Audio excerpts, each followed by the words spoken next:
junto com o Ministério Público Federal. O Ministério Público, sim, recebeu o cidadão, atendeu as suas necessidades. Procure o Ministério Público, sim, não deixe de procurar não, vá lá, lute por aquilo ali que queira. Em 88 que nós tivemos a primeira definição do que era o Ministério Público. Mas aí, como a gente entrou no Ministério Público, a gente conseguiu, né? O Ministério Público Federal, como fiscal da lei. A atuação do Ministério Público é muito importante. O Ministério Público, a Defensoria, ela tem sido de grande ajuda para nós, sim.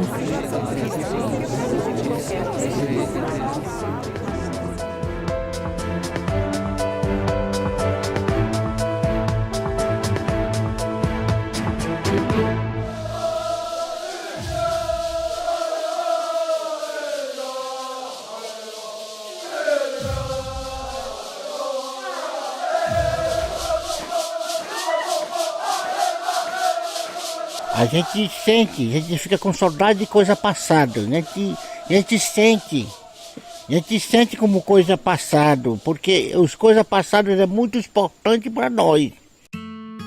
Quando a mata fica inteira, o cigarro canta, alguma coisa, o bicho da mata canta, a gente sente como antes. Hoje o povo tá adoecendo muito, porque hoje tem a mineração, a Puma está poluindo a água, sujando a água e os povos aqui estão banhando no rio, coçando o olho, tem a pessoa que fica com a doença agora. E a partir de 88 nós passamos a esse Ministério Público que defende também, que tutela interesses tão importantes, né? E no caso aqui o interesse do indígena. Os Xicrim, eles estão localizados muito próximo das Serras do Onça e Puma.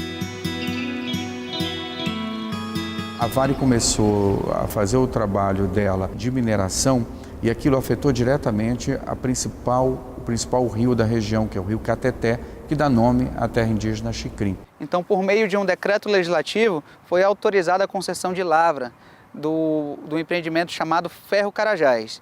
E, além disso, houve uma exigência do Banco Mundial e desse próprio decreto que fosse criado um programa voltado à subsistência física e cultural das comunidades indígenas, não só dos Xicrins, mas das 23 etnias localizadas entre o Complexo Ferro-Minerário de Carajás até o porto em São Luís.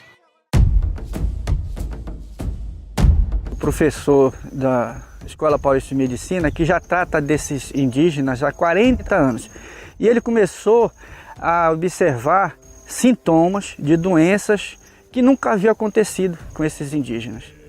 Então, nesse momento, ele começou a desconfiar do rio, porque quando esses indígenas entravam no rio, já saiu com problema nos olhos, tipo conjuntivite, ardência na pele. Apoiado pelo Ministério Público Federal, estamos realizando os estudos o monitoramento ambiental deste rio. Ele vai nos dar condições de depois concluir quanto e como, qual é a maneira, o comportamento ambiental, de como este rio está contaminado e como ele poderá ser descontaminado.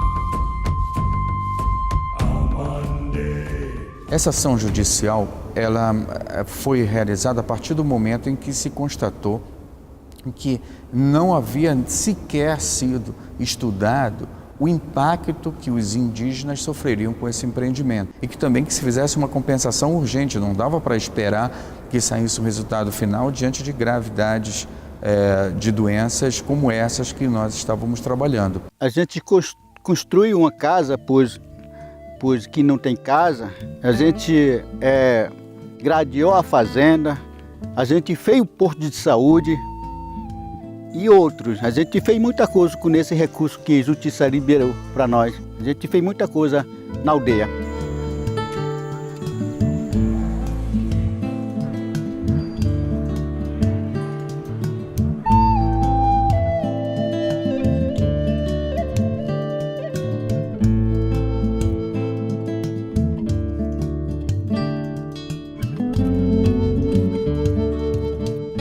muito preocupado, porque o água é 100% para a gente usar dentro da aldeia, que a gente faz comida, a gente bebe, porque essa que é a minha preocupação. Hoje tem várias crianças com malformação nascendo por causa dessa poluição da água.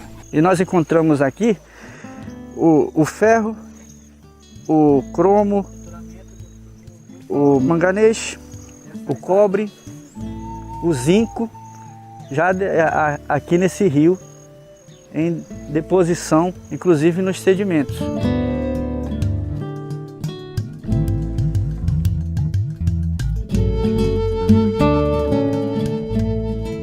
Imagina uma situação de que comunidades indígenas que viveram a vida toda pescando, em contato com a natureza, em contato com o rio, ter que comprar o peixe.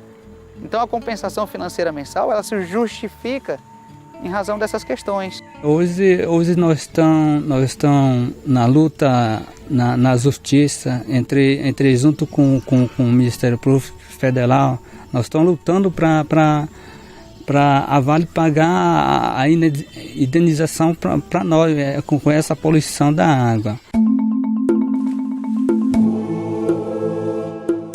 Nós estamos pedindo um recurso para recuperar o nosso rio, porque antes de mineração Sapuma, a Vale não sentou para a gente fazer a proteção do rio, para o rio ficar limpo. E hoje nós estamos brigando para passar recursos para recuperar o rio, para nós manter esse rio.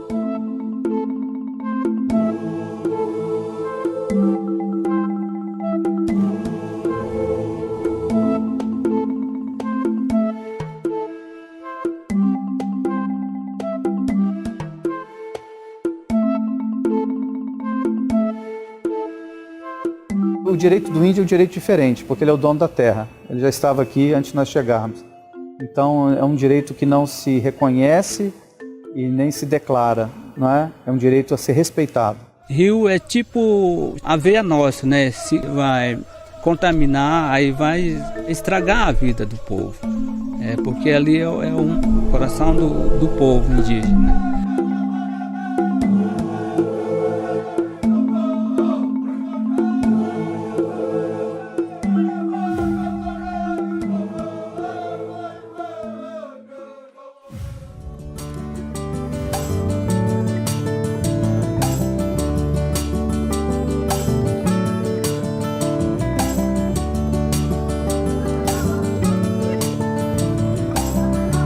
Meu nome é o Anderson dos Santos Silva, tenho 18 anos. A coisa que eu mais gosto de fazer é jogar futebol. E para mim, se eu não tivesse isso, ia ser muito complicado para a minha vida. Eu tomo fator 4 vezes por semana para manter o meu organismo, a coagulação do sangue normalizada. A hemofilia é uma das doenças mais graves da coagulação do sangue, hereditária. Falta fator de coagulação para que o paciente possa controlar, ou seja, coagular o seu sangue. Tenho 3 filhos e dos filhos um deles nasceu com hemofilia. O hemofílico, no caso dele, é hemofílico grave, ou seja, o sangue dele coagula a menos de 1% em termos de taxa. Às vezes dormir de mau jeito resulta em um sangramento. Quando ela não é bem controlada, a hemofilia ela causa sangramentos internos e externos. E esses sangramentos, dependendo do local onde eles acontecem, pode levar à morte e à morbidade.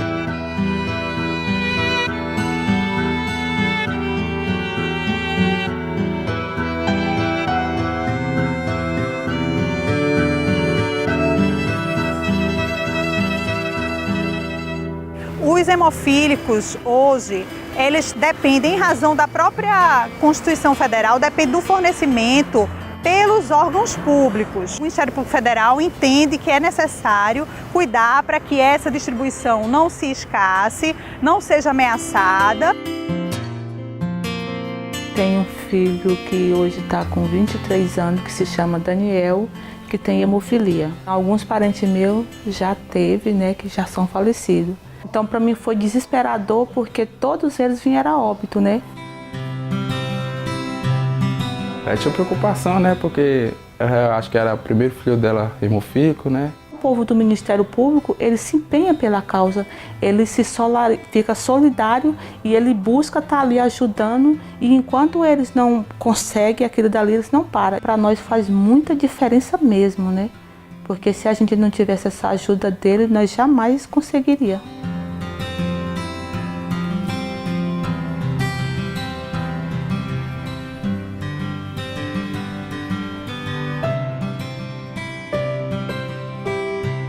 Meu nome é Edileno Moreira Barbosa e na família são 4 hemofílicos, né? Era 4 hemofílicos, morreu 2, ficou eu e outro irmão. E tenho um sobrinho que é hemofílico também.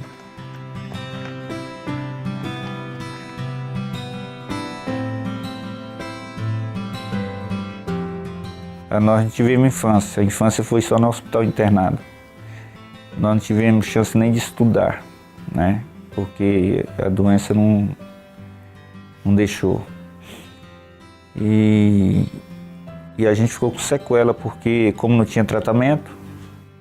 Há uma dificuldade ainda da política pública nacional de atender às necessidades pessoais de cada um deles. Ou seja, a gente tem que buscar essa garantia de que esse paciente deve ser tratado na íntegra, não só ficar livre dos riscos de morte. A dosagem que eu tomava, eles diminuíram 10 mil. Eu fui no Ministério Público, cheguei lá, falei lá pro rapaz o que estava acontecendo. Ele falou, você tem um telefone de lá? Eu falei, tenho. Ele ligou, na mesma hora que ele ligou, já resolveu meu problema na hora.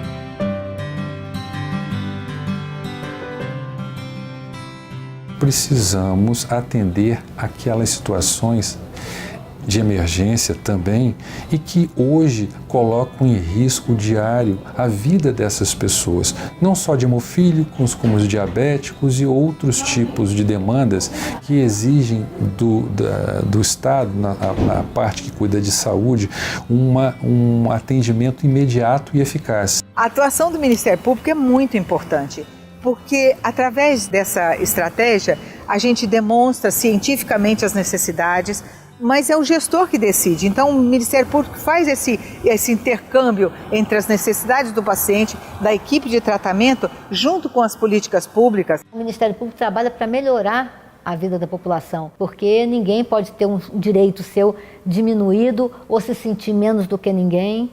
Todos nós somos iguais e temos que lutar cada vez mais por essa igualdade. Não é esse negócio de protocolo que os pessoal inventa aí que a gente tem que perder nossos direitos, não. Porque direito é direito, ninguém tira nossos direitos.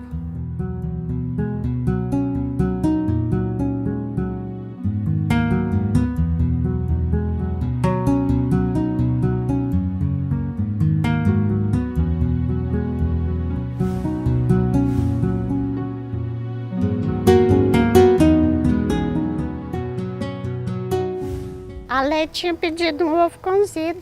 Quando eu saí do banho, ela estava terminando de comer o ovo com a mão suja do pó, que ela passou a mão no chão, né? E escorria aquela água azul, a água do ovo, né? E o pó. Aí uns 10 minutos depois ela começou com crise de vômito. O pó do Sérgio chegou na minha vida assim.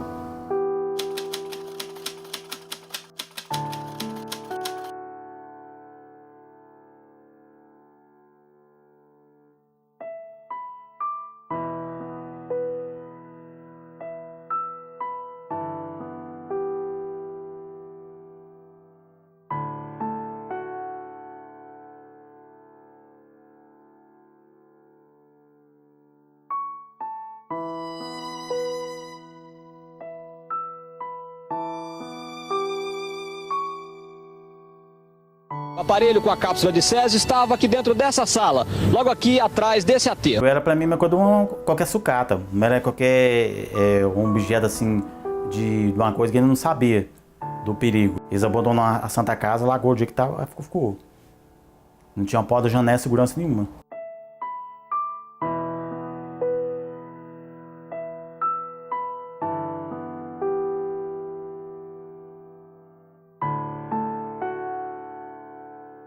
Meu cunhado Devair comprou a peça, a fonte que continha o pó do césio.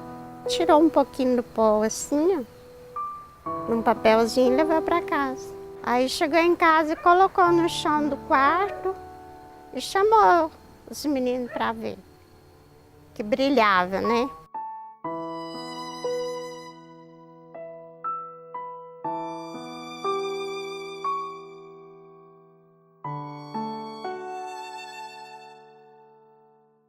Eu e meu pai fomos à casa do meu tio Edson Fabiano, e nos disse que tinha encontrado uma substância, algo muito bonito, um pozinho, parecia uma cinza. Eu era vizinha da Santana Nunes, que o marido dela, ela ganhou um pedaço, né, do césio do Devair e levou para casa. Então, para casa dele. E lá ele esparramou no quintal, na casa, e a Santana varreu para o quintal. Então a gente pisava em cima e levava para casa. A gente não viu o césio. Já tinha uns 10 dias que estava lá, só que ninguém sabia que era césio. Que era césio, né? Que era radiação. O Ministério Público, ele ingressou com a denúncia em 1987 mesmo, responsabilizando 5 médicos, dentre os 5, 3 radioterapeutas, um físico nuclear,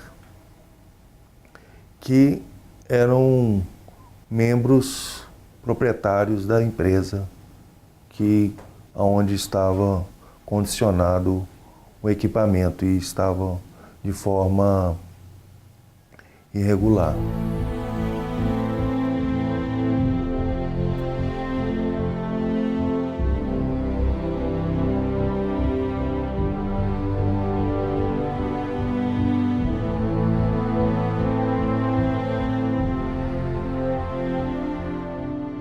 Nós tivemos contato direto com o Césio 137, porque nós fizemos transporte dos dejeitos radioativos na capital. Nós descontaminamos todos os focos de radiação aqui na capital. A primeira coisa que passa na sua cabeça, você vê tudo que é seu sendo jogado no lixo, você fala, eu sou o próximo.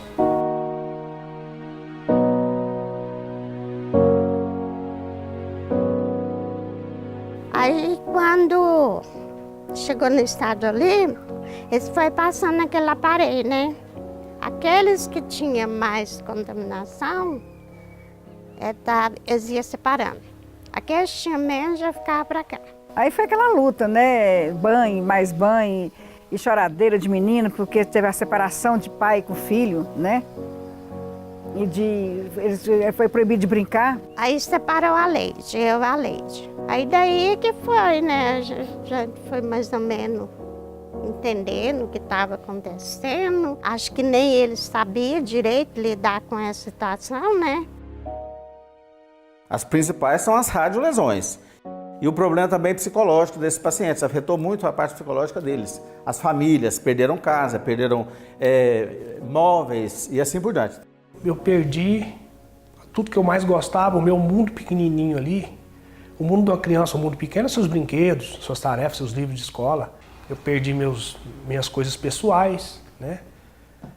A vida vira de ponta cabeça.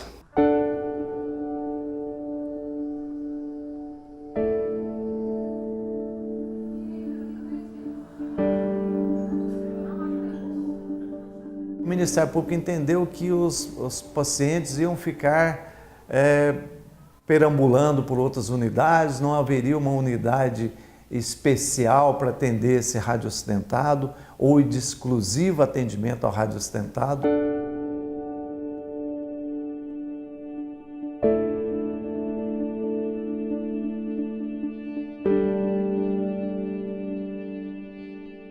Na minha família, nós todos que tivemos contato, fomos reconhecidos pelo Ministério Público, né? Como vítimas. Aqui a gente tem todo o tratamento necessário, recebe todo o tratamento necessário para amenizar e tentar melhorar a vida. A unidade ela é de porta aberta, ela atende o paciente em todas as suas demandas na área de ginecologia, de obstetrícia, de pediatria, de cardiologia, enfim, são 7 especialidades com 10 profissionais. O Ministério Público teve êxito nessa ação e conseguiu, na sentença condenatória, que, juntamente, inclusive com os proprietários, que houvesse o pagamento de indenizações. Eu formalizei o processo meu para me obter o direito da pensão da assistência estadual em 2003. Em 2008 foi que nós teve a obtenção de ter a pensão estadual. Um grande foco nosso hoje é assim, de que as pessoas estejam conscientes da necessidade de respeitarem as normas, de respeitarem o meio ambiente, entendeu? Para evitarem situações que são danosas para todos.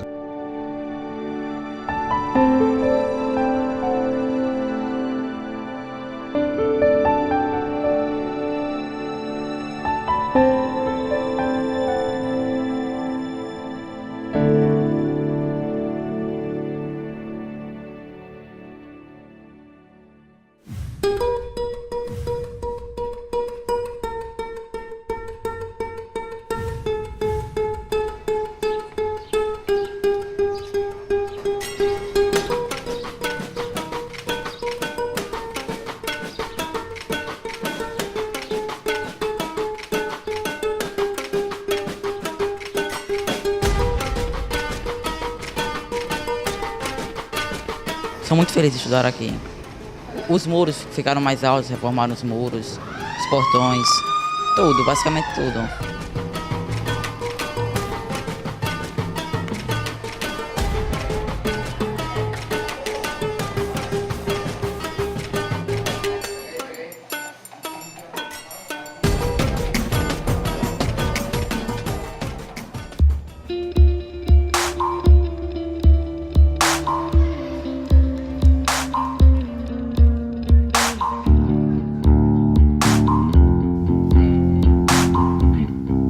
O projeto Ministério Público pela Educação, MPEDUC, ele começou a ser pensado no ano de 2011. O projeto foi feito e concebido em parceria entre o Ministério Público Federal e o Ministério Público dos Estados. Então essa atuação do Ministério Público ela se dá em 3 etapas. Primeiro, com o preenchimento de questionários que tem no site do projeto Ministério Público pela Educação. Então você produz um diagnóstico. Além disso, se propõe que os membros do Ministério Público visitem ao menos uma escola para ter contato com os funcionários das escolas públicas, alunos, pais de alunos, e também é realizada uma audiência pública para ouvir a sociedade sobre as questões relacionadas à educação. E nessas avaliações tinha relatórios, fotos, e o Ministério Público sinalizava para a gente o que a gente deveria fazer nas próximas visitas. Visitas essas eram prioridade nas escolas com mais dificuldade, mais carentes e as que estavam mais danificadas. Então as paredes foram cedendo, aí veio o problema da luz, que começou a dar choque, porque as caixas que foram construídas de energia eram no chão. Quando a gente lavava o banheiro, a gente levava choque na sala. Lígia Rosa foi o anexo, onde algumas crianças iriam ficar sem estudar, pois a creche e nem a outra escola, que é a Bananal, teria condições de comportar essas crianças. Não tinha essa parte aqui, não tinha isso aqui era tudo vazio, só tinha a escola de dentro e a quadra. Teve um colega meu que não estudou uma série, porque não tinha espaço, aí agora montaram. Ficou melhor, tem mais espaço, dá para estudar melhor, cada um na sua sala. Que antigamente ficava muita sala junto, ficava quase todo mundo junto. Aqui era bem difícil, porque não tinha transporte escolar, não tinha asfalto, então era bem mais difícil mesmo. Hoje em dia não, hoje em dia temos o asfalto, temos o transporte escolar, melhorou bastante. Temos a escola também com uma grande reforma, ficou muito melhor.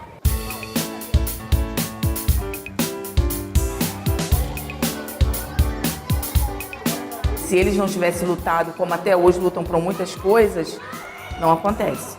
Se for deixar por outras pessoas, vai ficar sempre assim.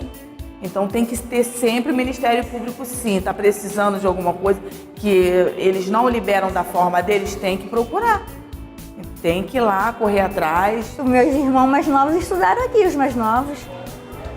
Estudou. os sobrinhos, os netos da minha mãe, agora os bisnetos estão estudando aqui. É o carinho, o aconchego, o amor que a gente é recebido. Assim, é muito bom, é muito gratificante. Eu entro aqui e não consigo sair. É o carinho, o amor. Muito amor envolvido.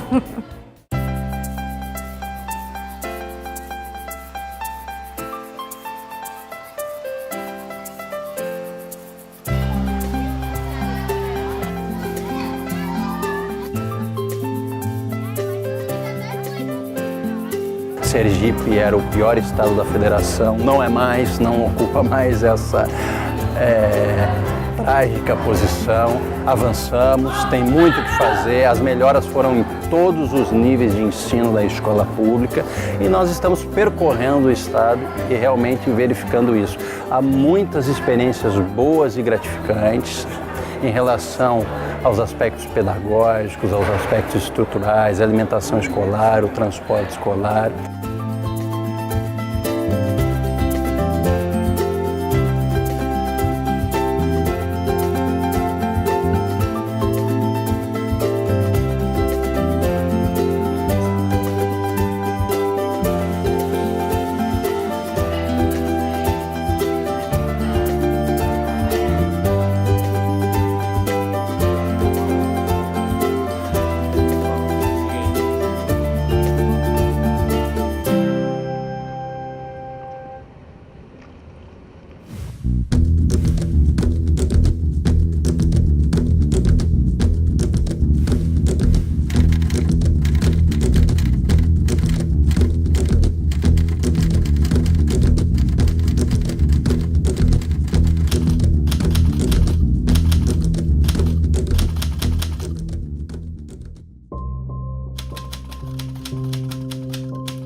Tinha um major lá que diziam isso, que ele, o Major Ferreira, que ele teria dito que quem o denunciasse morreria.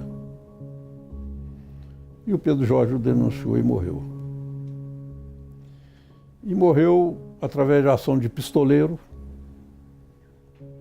contratado por outros, por fazendeiros, pelo major e por outros.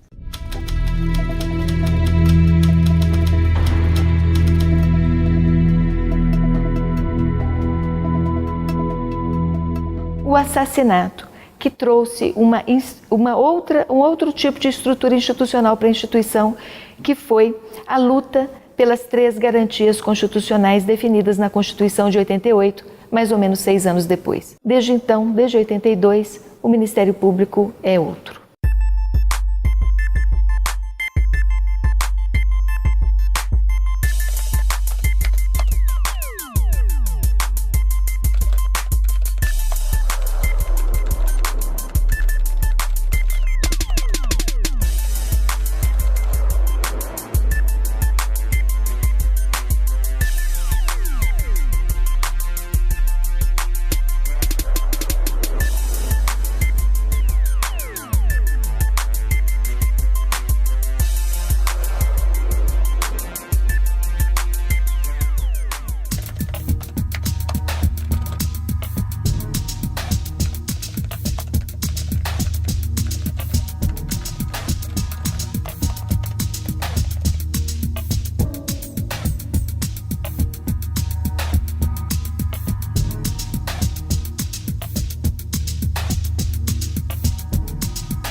O Brasil não aguenta mais viver cenários de impunidade.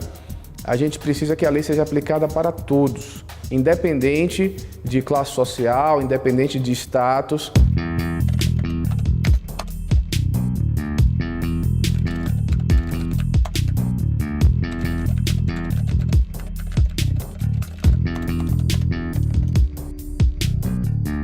O que se identificou foi que políticos e partidos desonestos colocam na direção de cargos públicos nas áreas federal, estadual e municipal, em diversos lugares, de modo bastante espalhado, pessoas incumbidas de arrecadar propinas, que são usadas para enriquecimento próprio, para encher o bolso dos envolvidos e para financiar caras campanhas eleitorais garantindo a reeleição.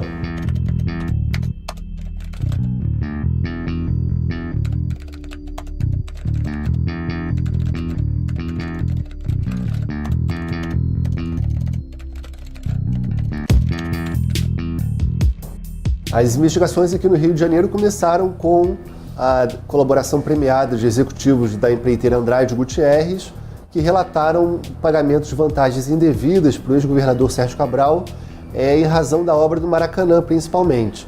Eles relataram que havia pagamentos de 5% do valor total da obra para membros da organização criminosa do ex-governador Sérgio Cabral.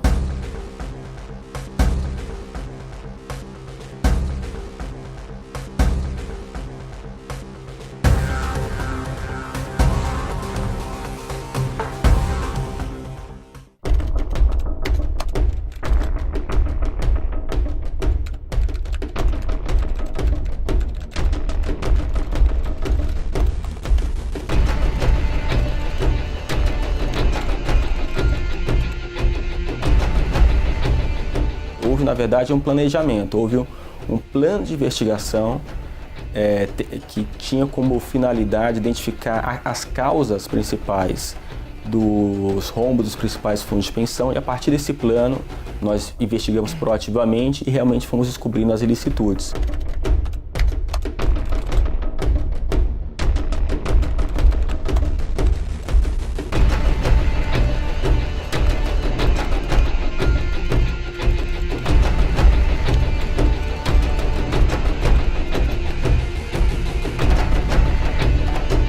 A Operação Zelotes é muito importante porque ela foi criada junto com o Núcleo de Combate à Corrupção da Procuradoria. Ela começou a partir de uma denúncia anônima.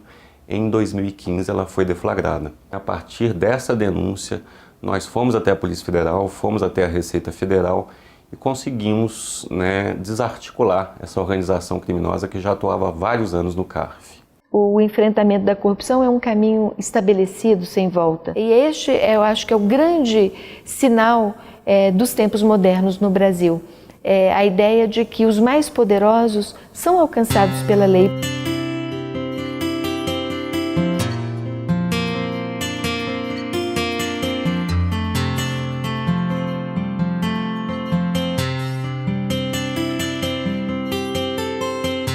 O Ministério Público é um pontífice. Pontífice no termo exato da palavra, etimologicamente. É um fazedor de ponte entre a sociedade e o governo. Eu acho que essa é a função do Ministério Público. Você ouve lá e leva para cá. Tá difícil? Isto é utopia? Se for, eu vou teimosamente ser utópico até o fim da vida.